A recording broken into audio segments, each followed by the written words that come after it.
Hey guys, and welcome back to this channel. In this video, I'll be showing you guys how you can catch the Golden Jewel Scarab in Heartopia. So you will find it in the forest jump puzzle area, and it appears when it's either sunny or rainbow, and it appears in the afternoon or when it's dusk.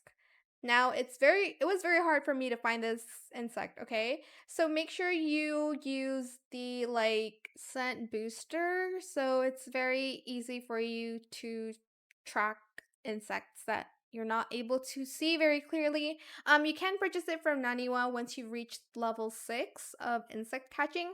Also, if you want to catch this insect, you'll need to be level 7.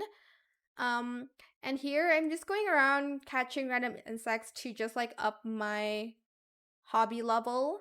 So here is where I actually got it. Like, as you can see, it's very hidden. Hopefully it won't be like that for you too. But it's like on this tree, but like on the other side. So like I had to get really close, but my scent booster really helped. So yeah, that is where you can find it.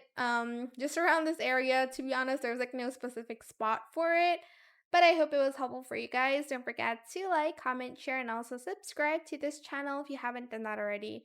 If you have any more questions about this video, just leave it in the comment section down below. I will try my best to answer them all for you guys. And if you found this video helpful, please click the thanks button as well. That is it. Thank you so much for watching. Bye!